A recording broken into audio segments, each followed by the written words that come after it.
excited to have a very good guest speaker today, Bill Risser, who is nationally known, internationally known, one of the most famous people in real estate that you could ever have come present to you. We're very excited to have you in our keep going. Whole galaxy. So we're very excited today to have Bill come speak to us a little bit about Google and the Google suite of tools. We actually run our backend through Google. So what you're going to be presenting today is especially relevant to us, how we run our internal operations and what some of the things that we can do to really help maximize that.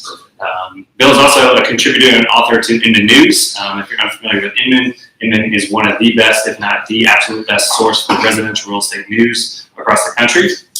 As GTR members, you get free access to their premium subscription. So if you haven't already signed up with that, I highly recommend you do that. You get access to all their premium content for free just for being a member at GTR. So Bill's going to talk a little bit about that. He's going to talk about Google, and we'll go ahead and get started. Yeah, good. So so I'll pivot over to Google, right? I first of all, I'm on a MacBook and I have an iPhone, and I'm talking about Google, right? Which is weird, but I see you doing the same thing, right? And so you the old Google apps, which turned into Google Suite, you run the operation, your domain is hosted there, everything's there. Through that. Everybody uses Gmail, right? For internal stuff. Everybody uses Google Calendar for internal stuff.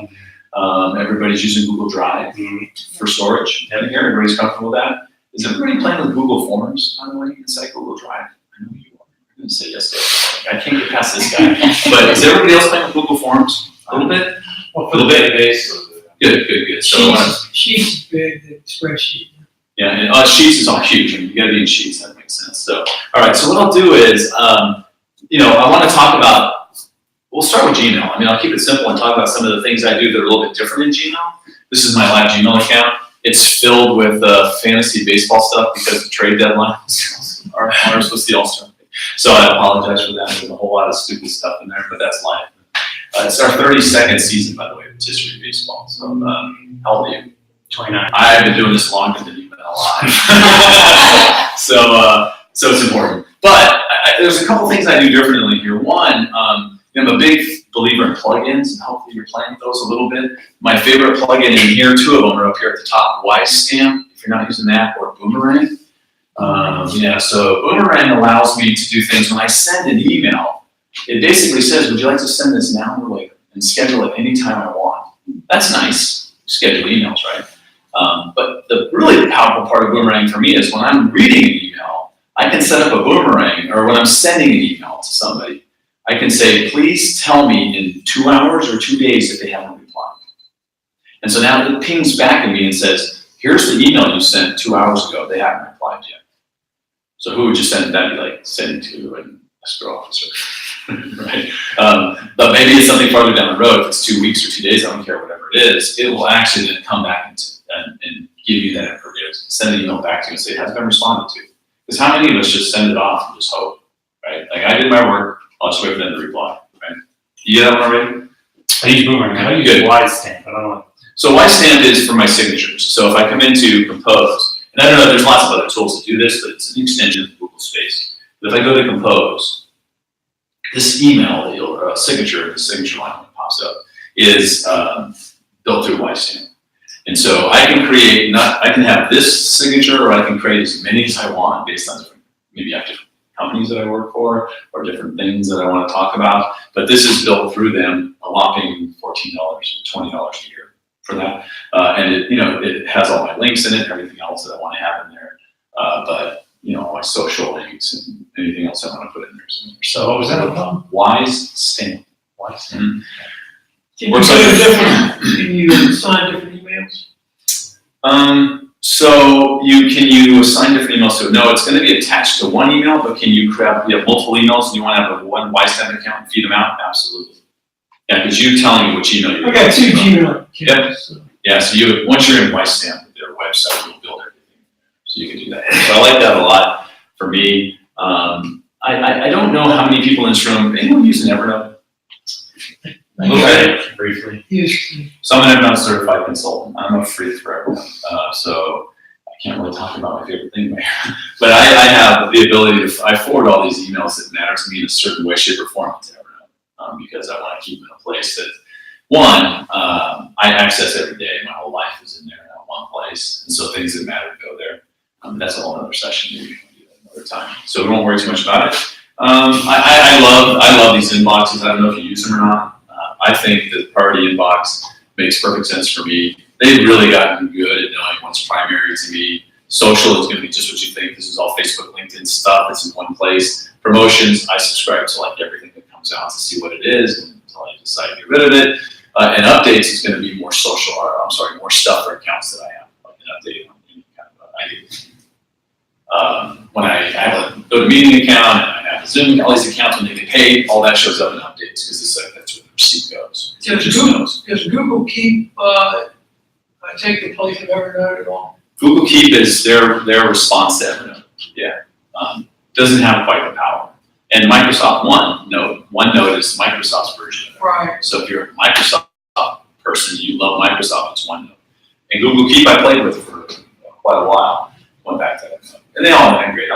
Within Evernote, I can access my drives and everything else. So Okay. they play nicely together. So I think that's really important as well, is to have that kind of stuff set up. Is there anything you do in Gmail you do differently? It's kind of pretty straightforward. So I forget, Google, through Gmail we have labs, and there's a couple labs in that too. Canned responses. You can respond to So How about Folio? So for CRM, right? I mean, Folio is a way to keep transactions together in one place and build them all together. I play with it a little bit. Not being a practicing realtor, it was tough for me to kind of make it work. Are you using it on a regular basis? I got it set up. Playing with it, yeah. So for me, that'd be Evernote.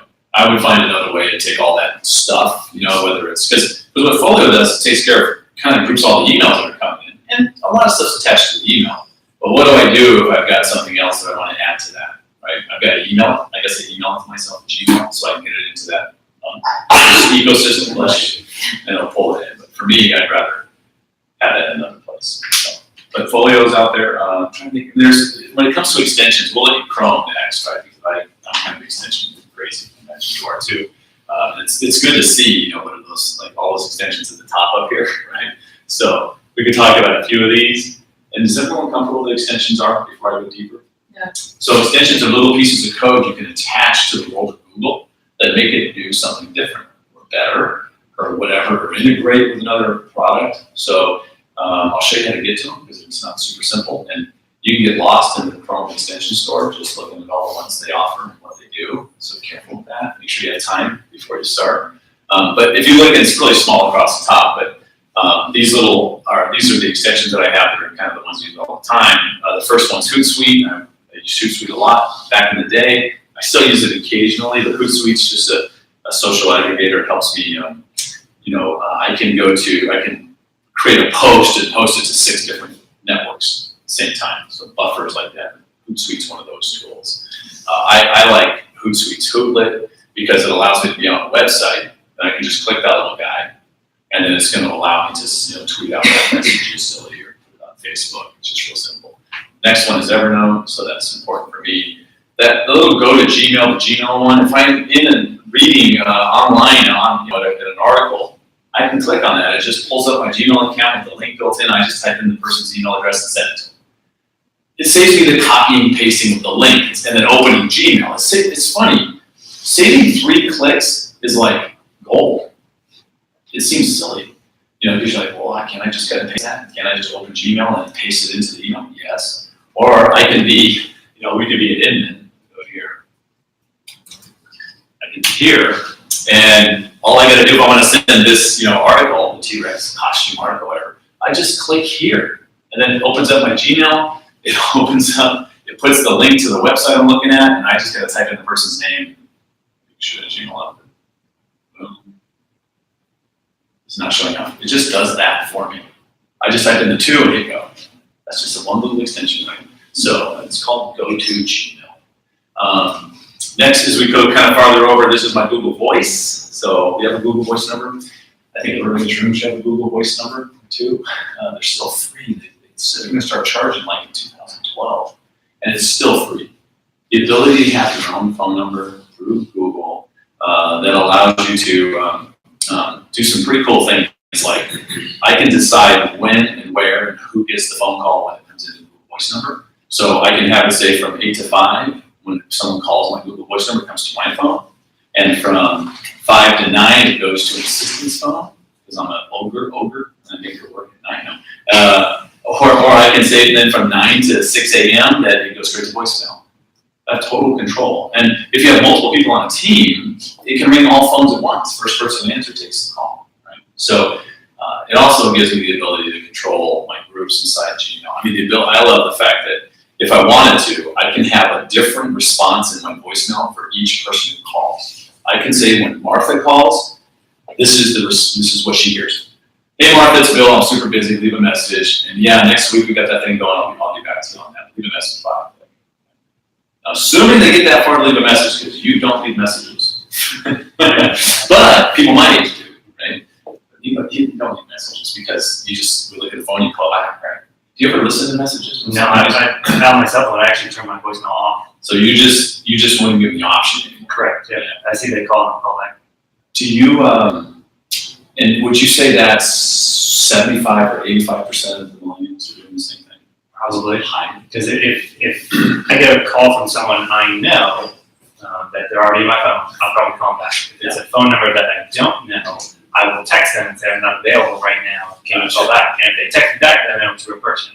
If they don't, you're already going to qualify them. Exactly. For the next step. Right. So, and if they don't text me back, then I know they're just a spam or yep. something. Okay. Yeah, that's cool. I love it. So, do you all know that? Is he telling me all this stuff? Awesome. That's great. I love that. Let's see. So Google Voice, I'm a big fan of. Yeah. So this one is, I can if this is interesting. If I have Gmail open and I just highlight the contact information and click on this capture the contact, it captures the contact, puts it in my records. So it puts it in my database inside Google. So that's called capture to contact. Some of these I'm struggling to LastPass. So that's my password, password manager, password locker, whatever you want to call it. That keeps everything working smooth. Is that free? LastPass is $12 a year. Yeah, I'm going to call that free. Are you okay with me calling that free? Maybe. Yeah. Pinterest, so if any pinners in the room, this will just instantly open up your Pinterest account that you can enjoy that directly to whatever board you want to put it in. The next one I haven't deleted yet. That's the old clout that went away. Clout was a score of how active you were on social to an extent, how much influence you had, but it went bye-bye. Awesome screenshot capture is one of my favorites. There's lots of tools that do this, but when I click on this one, I can capture the entire page that I can see. I can do a delayed capture because I want to move my mouse somewhere before I take the screenshot. I can go and grab the entire selected area or the entire page. But if I just capture the visible part of the page, it does a great job of bringing this up and then allowing me a bunch of tools to edit this. Right? I can add arrows and text, and I can blur out the author. Like next time I see Nico's article, like this is not good. I can go, I'm not sure who wrote this because you can't read it. Right? So I can do that. So imagine you're on the MLS, you're pulling up the listing property detail sheet.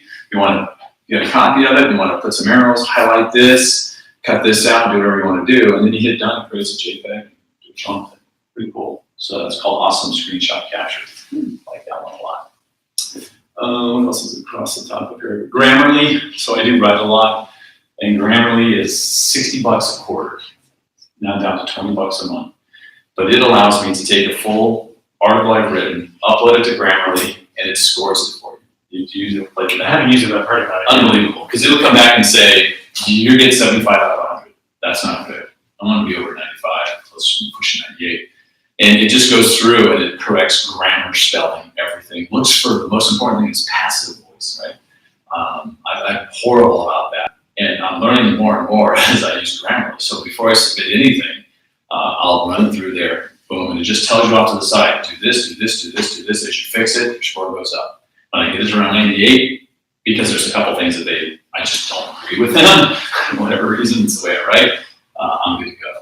So a great extension for Chrome, Grammarly, and it's a tool worth buying. I mean, it's just got everything you need. Let's see that, one more about that one. Contactually, because that's my CRM, I can open it up right here. There's Boomerang. And then there's, the way you get to these is those 3 dots. When you asked about, you've never been there. Hit those 3 dots in the Chrome section, and you're going to come down to more tools. Not super intuitive. Nowhere does it say extensions, but you'll hit more tools, and then under more tools, you'll see the extensions. So when I click on extensions, it'll show me mine. Oh, it's changed it. So this is these are the ones that I have loaded on my computer. So it shows me all mine right here. And if I want to see more, I got to go up to this drop down. Should be a different way to do this. Let's see. Let's go to extensions. No. All right. Try it that way. Let's see. I'm going to just type in productivity. And search. And it's looking at mine. So let's see. You just go to search in Google. Yeah, I'm gonna have to. Yeah, it's gonna be that. So it used to be right here. We could just get in here and play with them. Keyboard shortcuts. Oh, here it is. Open Google Chrome Web Store. So they just change a little bit every. So from here, extensions are chosen, and this goes on and on and on. Any tool you use, there may be. It's not a Sharp Week. There's got to be a Sharp Week extension somewhere. I started today. But these are some of the top ones that they put out there. Some are productivity, some are for games, art and creativity, you name it. But you can also type anything you want up here. Just what are you looking for in the search store? Like if I was looking for awesome screenshot capture, right? We'll just type in awesome screen, and it'll pull up that's the one that I use. You can tell I already have it. I played with Screencastify for recording from my screen. But all this stuff is, and you're looking for extensions as opposed to themes, these just change the look and feel of your Google account. So this is an amazing place, that just finds little pieces of code that helps you. If you typed in things in Google search like top 10 or just like top extensions for Chrome, real estate 2018, you'll find some people that lay out their best extensions. So they do radically change the way Google Tools works for me. Okay. All right, questions about that, or just keep riffing through Google? We're good to go. All right, good. Let's talk about calendars. I think that hopefully, see, we all grew up in the world, not all of us. Most of us in this room grew up in the world of the Outlook calendar, and we're just kind of stuck there, right? Microsoft kind of dominated that world. So how do we have more control on what Outlook offers? Because Outlook's very structured. It's very, sharing calendars and doing all this stuff. It's not as simple, I think, as the way that Google works. Because the Google world, this grid is the same. It's just a grid. It's just a calendar grid. You get to overlay on top of it whatever you want to overlay on top of it, right? Whatever calendars you've created or found or shared. Someone else will share it to you. You can overlay whenever you want by simply clicking on these calendars over here. So if I wanted to, for example, some of these aren't even being used anymore, but if I wanted to, let's find this one here. If I wanted to go to holidays, or let's go to the Arizona Diamondbacks schedule. I was in Arizona for 17 years. I just clicked on a calendar that I found inside the world of Google, and it's showing me every single game. It just added that to my calendar. Right? So we can just add layers to the calendar. Is everybody pretty comfortable with that thought? Pretty straightforward. And so do you have like a personal calendar, and do you have a calendar for work? And at work, do you break it out versus, things I've got to get done at work versus appointments with customers? I mean, think about how many different ways you can lay out those calendars and decide what you want to look at, when you want to look at, not only here, but on your phone as well, right? So I think that's critical to understand that piece of it. As far as, for me, I think that most people don't understand that, there's so much hiding behind calendars as well. So we go into the settings. That you've got a lot of things you can control here as well. And if you, just kind of play in here, click through all these different options and see what they're offering. And then each calendar on its own has its own personal settings. So I can pull up just my personal calendar and make sure I'm sharing it with the right people, make sure everything's working there. So you got to be comfortable playing around in this world. But for me, there's nothing better than being able to have one for work, have one for home, have one for rotisserie, have one for whatever it is that you're doing. So questions about calendars? Everybody's comfortable creating new calendars? Because you're deep in this space. So I would say too that if you ever wanted to use this office, every single one of the rooms here in the office has its own calendar. So if you wanted to book the conference room, you could book it on the conference room calendar. Is it shared with them automatically? Yeah, so it's a resource that's available to the team. Beautiful. So anything. So in calendar, if you wanted to set up an appointment or event, it asks you for the location, and then either right above or below location, it says resource. And then do they have to add the calendar to their account? Do you think? they might have to. I'm not exactly sure. Yeah. Okay, then we'll have to add it to everybody. Okay. Because I think that's awesome. And think about different ways that you can, do that. I think it's a powerful tool, and it just gets kind of underutilized because there's so many different things. I mean, you can count public calendars if you wanted to, right? That you could, put on websites and all the things you can do. I mean, there's all kinds of options inside this world. So I won't spend a ton of time there. I want to talk about Drive for a little bit. I think, especially because this room gets it.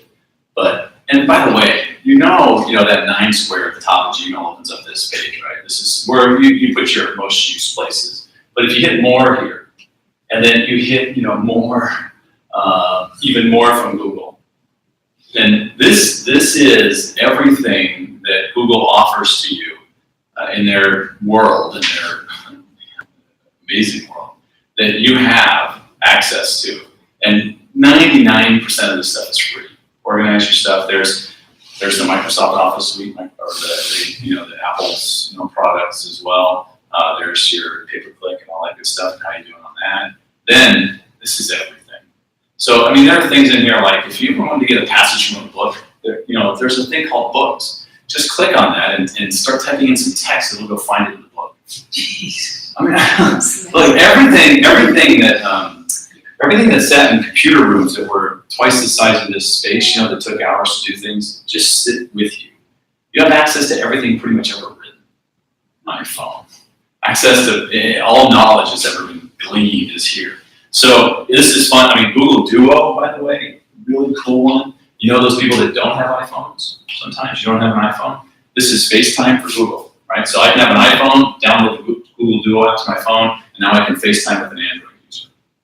That's cool, right? Because before we always said this is Apple to Apple, Google Duo. So that's a good one. How do you get that page up?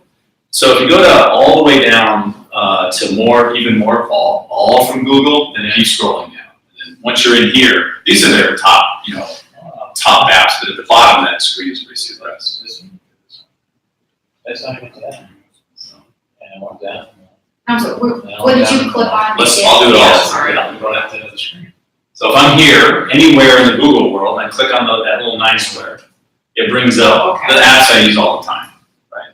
And then from there, I hit more. Yeah. And then after I hit more, I hit even more. That's what I did. And then after even more, you should be here. Do your pop-ups locked? Huh? Do your pop-ups locked on your? Oh, maybe. Because that takes you into this space, and now this is where everything that Google offers is here. You can't do all this. It just can't be done. But I think that you look through it and go, wow, I didn't realize I could do that. And that's how I found some of those options. Okay. Thanks. I want to talk about forms. And do you use this as a regular thing? Is everyone trained on using forms? Is this something you don't see very much? Can you talk about that? Yeah, please. So, a huge fan of forms because it allows me to basically create we can call it a lead capture form, right in the world of Google. It's inside Drive. I'll pull up some of the ones that I use. If I hit new here, I can create docs and sheets and slides. We're all pretty comfortable with that, right? That's just Word, Excel, and PowerPoint. But if I hit more, I have the ability to then create forms. There are drawings. You can, by the way, you can create maps. You can create your own Google Maps, drop your own pins, identify your own stuff. If there's a subdivision or an area or something you're really specializing in, why would you not create a Google map that you can share with people that has clickable pins with information you build about that stuff? That's pretty cool, right? So if you do this subdivision had, right outside of it was, here's where the best restaurant is, here's the hair salon, here's this, here's that. You can build this map and just send a link to people. They click on it, that map opens up, and they can grab what they want from there. So that's there in Google My Maps. Google Sites is a really simple, easy, not too fancy way of making a website really fast. It's a single property site. If you wanted to do that, you can do it for free there, but I think there's so many options that are pretty cheap. I would rather probably do that. Then these are extensions I've added. I have DocuSign added to my Google Drive. Gantner's a program manager. HelloSign is my tool I use for faxing and other signature tool, right? Pixlr Editor is another tool for editing photographs. So these are ones I've added. But Google Forms, highly overlooked. But Google Forms allows you to create a survey. So you've all done surveys before online, right? Why would you not create a really nice Google form that would be something you would send to the listing agent who showed your property, or the buyer's agent who showed your property? You just email it to them. You know who it is, right? Because you get a message who walked in the house. And you just reply, hey, I love your feedback. Would you mind? And then it's click the link, and it's like question, question, question. You can make them, multiple choices. You can have free form where they fill it out. You can do whatever you want in that survey. And then when the information comes back, it all goes into a Google spreadsheet in Sheets automatically, time-stamped, with all the answers to all the questions across the line. So in one row, you have all the information back in that survey. And then they just keep piling up the more people that answer. Right? So if you had a Google form called 123 Main Street and it had like 7 responses, you think maybe you might sit down with the seller somewhere down the road and say, here are your responses from the 7 agents that went through the property. Especially the freeform stuff. Don't like the smell of cats, whatever it is, right? So it's a very interesting way of just making that simple. Yeah. Can you insert it into another program like Showing Time? It's a link. A link can go anywhere. I don't know in Showing Time. Can you put a link in Showing Time? I believe so. Yeah, right. If you can put a link in Showing Time, you can do it. So it's just a link. Every form you create will have its own. You can duplicate one link or one form and just rename it. That's what I'd be doing. You have this one that you built that you just keep reusing. Maybe before you sit down with a buyer, right? Before the consultation, you wanted to ask them a few basic questions so you're better prepared and not having to ask them there. You have a conversation with them. Would you mind if I send you a form you can fill out that gives me kind of a place to kind of really understand you before I get there? And if they say no, don't send it. You're not going to just talk to you. I don't like forms. Otherwise, you have another form built for that. I'll show you what they look like. We'll go into one of mine. And I'm going to apologize up front because it's going to be rotisserie-based form. So this, I'm the Secretary of the League for 32 years. By the way, I'll never offer to be the Secretary of the League. So these are all the transactions down here. You can see the timestamp, the team name, when they added somebody, was it a fab bid, was it, this is just stupid, right? Red means they were shut down, they couldn't get a move. Yellow means it's completed. Orange means there's a weight on it. But this, they love my job. Okay, so these are the two that are coming today so far I haven't worked on yet. But they just go to a form and fill it out, and this is what I get so I can track it. So here's how you would, I'll show you what the real form looks like. So you come up here, you go to form, live form. This is what the person sees when they click on the link. That's the SJ roster request form. And then they come down here and they choose their team name. They tell me what they're going to do, add a player or not. They tell me what type of call-up it is. They put drop-downs so they can choose the right thing. It's real simple. And at the very end, they hit submit. That's it. That's all they do. So for them, it's super simple. They think it's a piece of cake. For me, it's about 5 minutes to process each transaction because there's a lot more to do on the website in CBS. But imagine if that was, what'd you think of the property kind of thing. And they're not hard to build. Pretty simple. So I'm a huge believer in forms, and I think very few people kind of maximize what these things do for you, right? I think they're a big part of the puzzle. Questions? We're good? Looking at the clock, so we're close to time. Is there something you really want me to dive into that for you it's important for the team? So the biggest one would be Drive. So as far as keeping stuff private, sharing it, access like that. It's a good idea. So inside the world of Google Drive, right, when I open up my Drive. All right, so from here, these are all when I've been playing in the world of Drive for a long time. So I create a lot of folders. The ones folders that you really want to know about, you can change your colors and do all kinds of cool stuff. But I know that if I see the little person next to it, I've shared that folder with somebody. If they're not a little person there, that's my private folder, right? So I have access to all these different folders inside here. I think that's critical. Remember this, if I share a folder with somebody and by right-clicking on a folder, we'll just open up this one. By right-clicking, I can then share it instantly. I can just hit share and get someone's name and share in that folder. They get access to every single thing in that folder. Be super careful when you share folders. Make sure you really want to share it with that person. We can open up something inside the folder and just share that document. And that's going to be maybe the way you go more often than not. But I have the ability here. I can get a shareable link. This is very public, or not so public, but if I click here, it creates a link, and that link, if whoever gets that link can click and get inside that folder. Once again, why would I do that? Well, what if I was going to create all the information you needed to know about, give me a really cool neighborhood down in People Up Zone. Hyde Park. I knew that. That's when I went to the, I live in St. Pete, so I went to the Hyde Park market on Sunday for the first time. Rocked. It was really good. You live over here? I used to. No. Yeah. Okay. So it was really cool. So Hyde Park. There's tons of stuff in Hyde Park. What if you wanted to create a one place where you kept all the information about Hyde Park that you came across, whether it was an article online, anything you could grab, anything you could turn into a digital file, which is everything. And you put it into a folder called Hyde Park FAQ.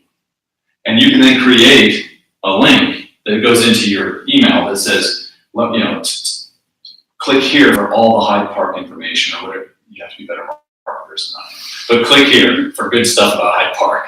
And you click on it, and it opens up all of this information that they could access and look at. You're the one who provided it, right? So that's, for me, I think I love these things. In fact, when I share the notes from Evernote, I'll be sending you all a link. And if you share the link with somebody, they'll get access to the notes too. I'm cool with that, right? Let's see, you talked about, so inside, let's go into, say, this Alta one. So if I open up a notebook, it shows all the stuff that's in the notebook, the folder, right? Evernote notebooks. So I'm in this American Land Title Association folder. Inside the folder, I have my bio. I spoke at an event a couple years ago, so the agreement, a version of a document, the end, the slide deck I created, right? So I have everything in that one place. And then if I wanted to share any of these things, same thing, just to have handy dandy little right click here, it brings up the same opportunities. I can open it, I can share it, I can move it someplace else, I can change the name, I can download it to my computer because I want a hard copy, I don't want it in the cloud, right? I have all those opportunities. So, and this is, we're just looking at the big picture of Drive, but this new button is where it opens up. First of all, this file upload is one of the best ever, and so is folder.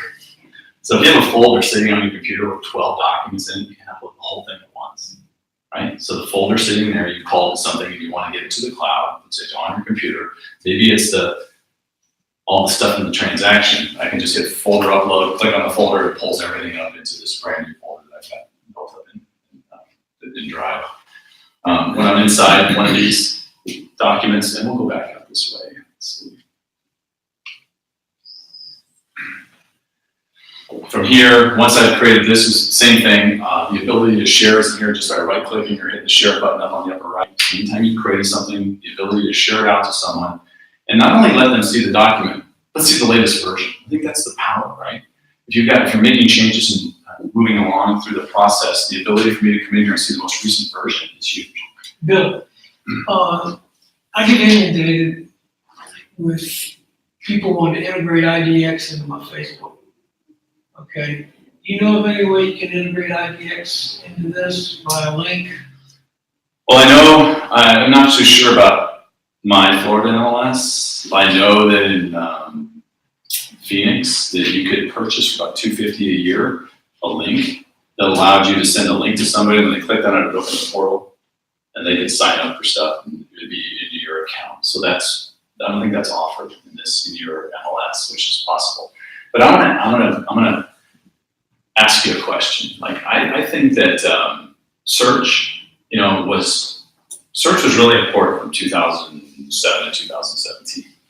I mean, that's what Zillow made money on. The last 10 years, Peter Flynn said this in New York. Last 10 years was search. Search is kind of done at this point. You know who owns search? Zillow, Trulia, Realtor.com, Redfin.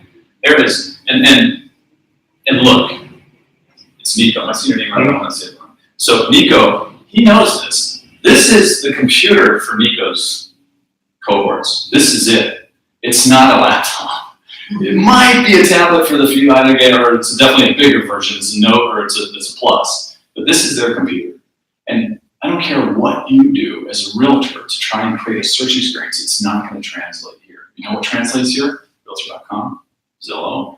In fact, at Realtor.com, you can sign up at Realtor.com as a realtor, and you can set it up that when you share the Realtor.com app to somebody, your information shows up every time they go on Realtor.com. Well, you should do that, if nothing else, and then get people to use Realtor.com. That should be your idea, in my opinion, right? Because I just don't think search is the answer anymore. What the answer is providing really important, relevant information about what they're looking for. Think about it. I mean, what is somebody who's thinking about buying in Hyde Park, what are they looking for? What kind of stuff do they want? What information do they want? And if you can create a library of information that satisfies that need, now I'm not sitting there promising you page one in Google, I never would. But I am telling you that if you could click a button and send something to somebody, right? Like, I'm a huge believer in RPR. RPR is very good. So RPR on your phone, if you had a market activity report that you updated every 2 weeks for Hyde Park, it's just sitting on your phone. When you open RPR and you hit recent and you hit reports, you just click open the one you want, hit share, and it's like type in their phone number.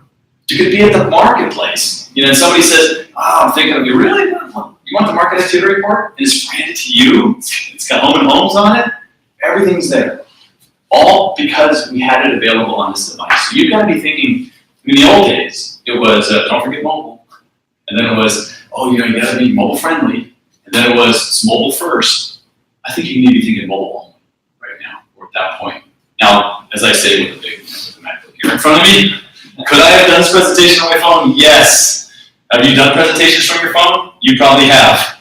But I like having my laptop open. And I think a lot of my age group does still. But it's going away. You just ask somebody, ask your kids or grandkids, how often do you whip open the laptop? They're going to go, when work makes me. Otherwise, they're not doing it from here.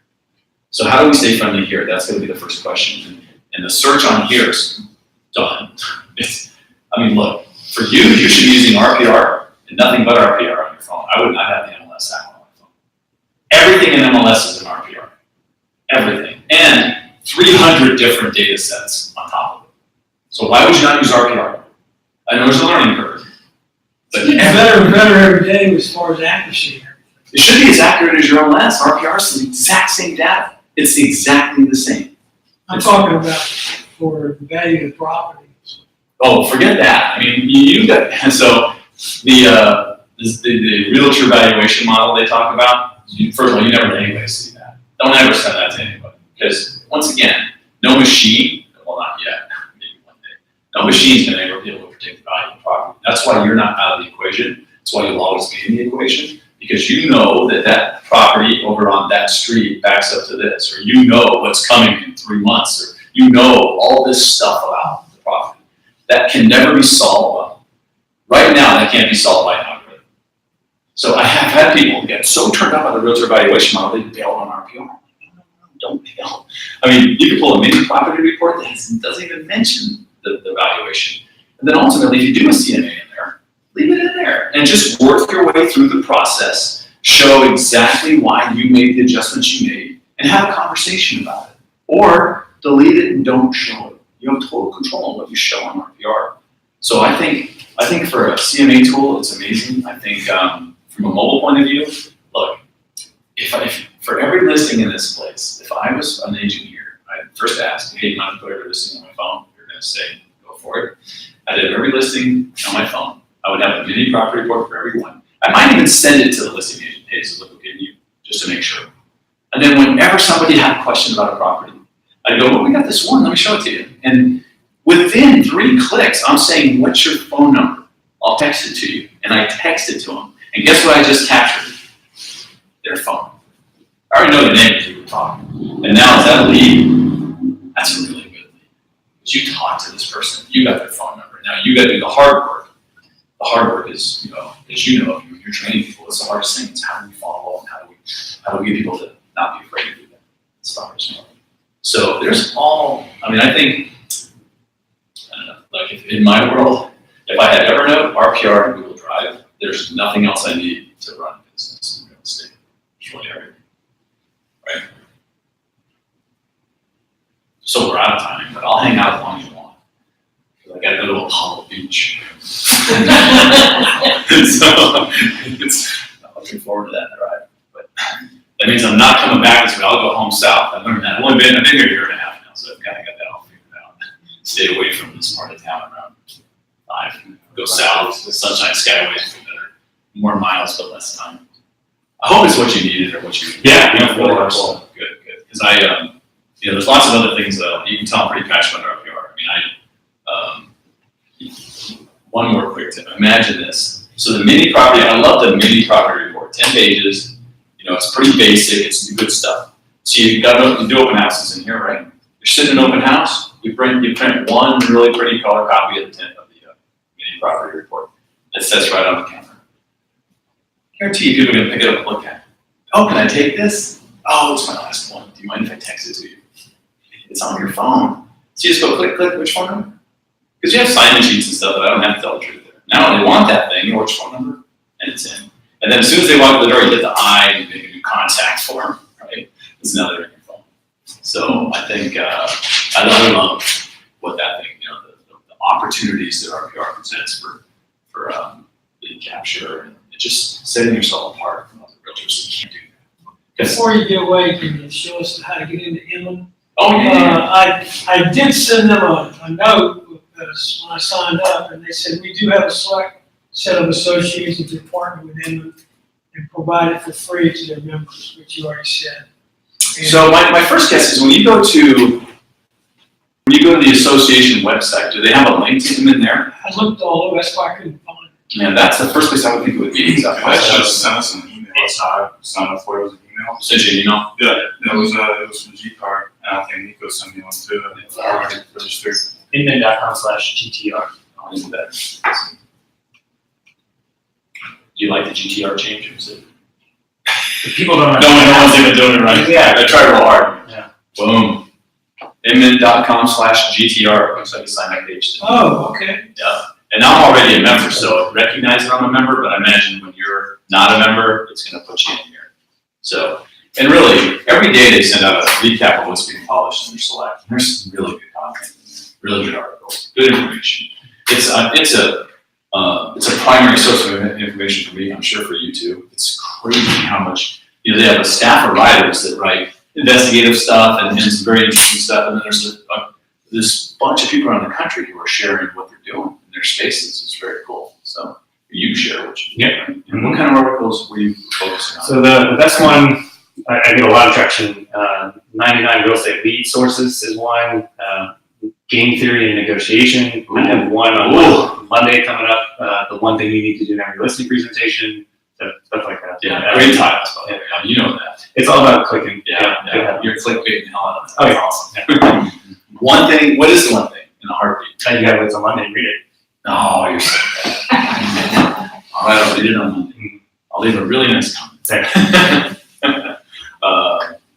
So anyways, anything, I hope that, I'm always available. Martha is kind of the conduit to me. That's how we work out the sales team. I don't have cards, but I'm all over online. You can find me easily. Just Bill Risser. Martha's a smart lady. So, yeah, my job is just try to help, help you grow your business. Something that kind of gives you an idea or answers a tough question maybe.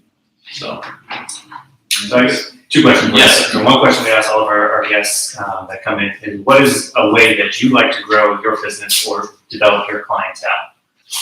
So for me, it's using a CRM wisely, making sure that I'm staying in touch with people that I've met for the first time. You'll actually experience it, and really the whole room will, right? If I know who you are and Martha has names and email addresses, I really like reaching out right after I met somebody. I'll do it bomb. So I'll send a video out that says, "Hey, it's Bill. Remember, I was there the other day," and then the link I promised you down below. So it's just trying to find a unique way to connect with people right after I met them, and then putting them in a process that lets me stay in touch. That's the best way for me to grow my business. Okay. So yeah, does that answer that? Okay. Probably not a unique answer. One of the more unique ones, I will say. The general theme is stay in touch, build relationships. That seems to be the overarching theme. Yeah. It's not necessarily one piece of technology, one tool. It's just build a good relationship. You can have it. I think you need a piece of tech nowadays to do that, though. I really do. You gotta have something. It could be this. It could be a spreadsheet and phone. I know a guy, our sales manager back in Chicago, Town, Phoenix, when we worked back there, who has 400 commercial brokers in the database, and he calls like 5 or 6 a day, and they get one caller. He just changes. That's all he knows how to do in Excel. Just change the shade of the color, and then he just calls the next and calls. And when he gets the whole thing blue, he starts over and does the same thing. Calls 5 or 6 a day, and just changes the color until he gets to the color filled in.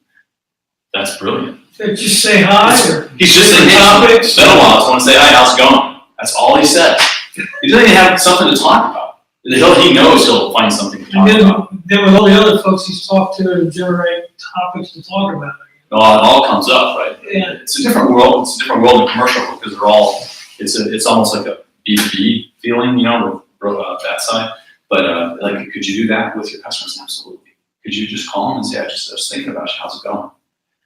Are you playing with First at all? You have First.io? Which one? First.io. So First.io, predictive analytics. You've heard about smart zip and offers. Have you ever played with them? Offers, yeah. Sarasota. Yep. Yeah, you've had good luck with it. I haven't used it that much yet, but So it's there. yeah, I like the process. Imagine that with your sphere. Everybody you know. Okay. Everybody you know. I'm talking. You went to school here, right? Mhm. You're a Gator. Mhm. I saw that. It's good because I do a podcast with a couple of Gators. So yeah, I talked to someone from Florida State. In fact, this is what happened. Don't leave your computer open. And then the guy said, "That's me, Sean Carpenter." You a guy. Yeah. So he sent a note out from his Facebook account that said, "Can't wait for football season. Go Knowles." So he came running back to the computer. He was out talking to somebody. He goes, "You bleepity bleep."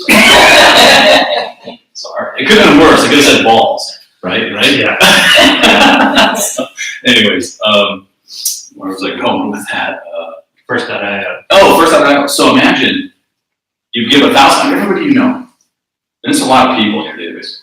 They look at the 1,000 people in that database, at least 50 are much more likely to list their home in the next 6 to 9 to 12 months. That's interesting data to know, because would you talk to them a little differently than you would the other 950? Would you reach out to them? You haven't talked to them in a couple of years. Would you find a reason to call them up? Hey, how's it going? God, it's been so long. We need a cup of coffee and catch up. I don't think you tell them, by the way, big data tells me you're going to sell your house in a year or something. But it allows you to get back, have those meaningful conversations with people who you need to have meaningful conversations with. Very interesting product. It's about $400 a month, I think. But they're talking about a pricing model. But they're interesting, and they're out of Durham, where a whole bunch of good stuff's coming out of there. So I like that one a lot. What else? Any other questions? Yeah. Is that just one question? The second one was, so what do you see the future of real estate brokers look like? Not big box. I'm all in on big boxes. I know Realty's trying real hard with their guy. I know Gary's doing what Gary's doing. But I would say in 5 years, between Remax, Keller Williams, C21, Cole Banker, kind of those big things, a couple of them will be around. I think that this is the future. Just walking in here, seeing this space. Bricks and mortar, you think that's going to be reduced? Oh, absolutely. It already is. Yeah. Dramatically. But I think it's gonna be teams, small, agile, smart teams, right? I think that's what's gonna be the future of real estate. They might even span across state lines. I see it happening already with people creating a team in one place, having success, and then recruiting a real good agent in another place to start one over there. They apply all their infrastructure and how they do this for them. Take the fee off of that. I think that's what's coming. I really do. I mean, Compass is an interesting play. They want to have 20% of the top 20 markets by 2020. 20% market share, top 20 markets by 2020. They're well on their way. And they're not going to be a CB or Keller Williams. So they're bigger than the team model, but the team model I think is going to dominate. That's my take in 5 years. And I don't think realtors will be forced out of business. Just don't think so. The next downturns that happen, it's inevitably going to be put a ton of heat on Opendoor and OfferPad. All those places, right? Purple Bricks, Knock, Homey, it just goes on and on. Venture capitalists love risk takers, after they vet it well, but they love it. So, yeah, that's it. That's my questions. Cool. All right, Bill, thank you very much. Yeah, thank you really so much. appreciate it.